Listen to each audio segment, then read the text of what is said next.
Hey guys, Phoenix DJ here. Today we're in a Group 2 car at Bathurst, and we're in the Nissan Group 2 car, the 2016 Nissan. And yeah, I'm just going to show a few laps around Bathurst. The first lap's going to be a pretty slow lap, just pointing out some brake markers and stuff, and things to look out for, and then the next lap I'll try to go for a hot lap.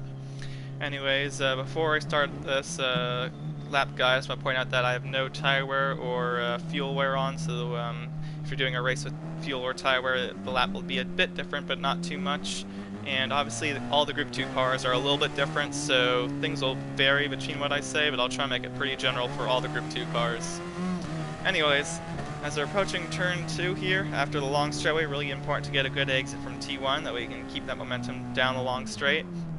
I see all these signs of 200 and 150, 100, but I'm actually using this asphalt as my braking zone.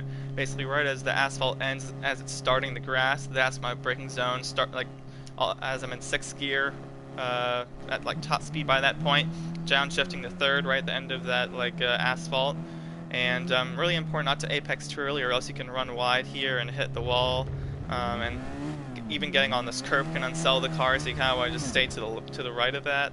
So yeah, kind of focusing on just a not too early apex, maybe a bit late apex, and then approaching probably the next to hardest or most hardest part of the track. It's this double left-hander. I would say that you're really focusing on the second part of it, but going through this first part, try not to keep too much speed through here, or else you're gonna run wide and hit the wall. So I might have a little bit of a let off and downshift to 4th if you're in 5th by then, or just stay in 4th on entry. And then approaching this second left-hander, you really want to get to the apex. You don't want to run wide because there's not much camber here to keep the car near the inside. So downshift to 2nd, and you're going to have a really slow apex. You might feel like you want to go to 1st, but that's really going to cause a lot of wheel spin on exit, and it's really easy to spin the car out, and it just causes a lot of oversteer as well. So I just stay in 2nd for that corner. Coming up through here, you should have enough downforce that you should be able to take this flat. Maybe it's a little let off, but probably flat. And then approaching the 2nd corner, you should be able to turn in pretty well, but it's important not to hit the wall on entry. It's really easy because of the curb. It's right against the wall, and just almost trying to straight line it on exit, not trying to hit the wall, and just keeping the momentum up as we approach these the downhill lefts here. These shouldn't be too challenging within the inputs, but the racing line is probably the most important part. Just trying to run wide over here near the wall, maybe even a touch or so, just that way you have a good wide radius entry for this left-hander. That way you won't hit the wall and exit, and just basically taking the line of least resistance. And then as we approach coming to the downhill section, you can see we're going to this blind uphill, and so as we go over the crest here, the car's going to get pretty light, and so the car's not going to want to turn in. And so I generally let off right before the top of that hill, just that way I can get the car turned in a bit. Probably not going to brake, but just a small let off should be able to help the car turn in and not run wide. If you run wide, you'll probably end up on the grass or something that's not where you want to go. And as we're approaching the downhill, it's really definitely challenging part of the track, going from through the S's and slowing down. So I basically just try to keep a constant brake pressure, 50 or 60% through here, not trying to lock it up and then letting off. But slowly downshifting with the constant brake pressure, that should keep the car stable throughout. Down to 4th here, down to 3rd, and around this point you can go down to 2nd or so just for the turn in, and then getting back on the gas. Now as we're approaching the elbow here, really important just to straight line brake, as the downhill is not going to help slow you down. So basically trying to straight line brake here, still not trying to turn too early. And then you should be, this is another corner where you'll want to go down to 1st, but it's really not going to help too much. Maybe just at apex, but I'm probably just going to keep it in 2nd, prevent any oversteer or any wheel spin on exit. So obviously a really important corner as it's going to prepare you for this long back straight, so being able to get a good exit here is going to allow you to have a possible overtake on someone, or just get within their draft range as we're going to prepare for the chase here. Going down the long straight, should be flat through this right-hander, and then you can go wide just to make it the turns a bit easier, but not too necessary. Braking probably right around the 125 to 130, so almost right in the middle between the 100 and 150 board. like letting off right as I approach the curb, just that way you don't run wide, and then getting back on the gas, like just trail braking into the corner. And then for the last corner, although you're not carrying too much speed into it, what's really challenging is the curb can really upset you on the inside.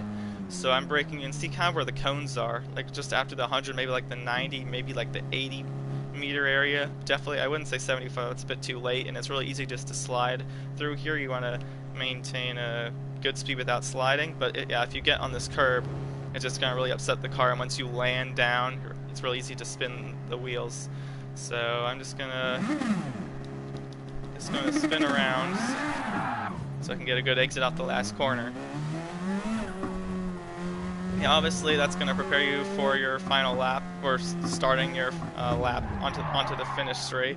So yeah, braking around the 75 board, and I'll start our hot lap here. Approaching turn 1, I know we haven't mentioned this before. So I'm going to try to brake around the cones just past the 100 board, turn in, slowly back on the gas. Revving each gear up to the top. As we pass the sign, like checkpoint, it should be a 17 something. Yeah, 17.3, it's not too bad. Then end of the tarmac, down to third. Widen on exit, I'm going to stay in fourth here. Small let off, down to third, down to second, stay near the apex, slow back on the gas, don't want to get on it too early. Flat through here, turn in pretty late, just trying to straight line it like a little let off. Focusing on the line here, just going wide, coming back. Let off right over the hill. Then small brake pressure down to fourth, down to third.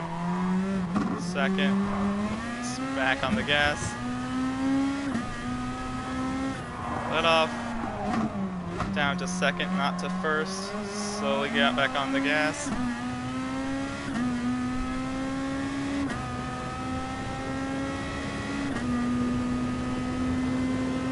This is the time I can relax, just on the back straight here.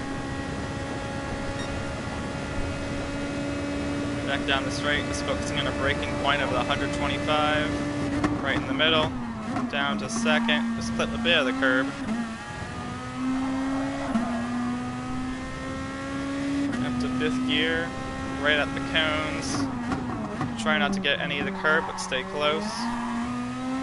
And across the line, and that's a lap around Bathurst. Hope that lap guide helped any of you guys, and see you around.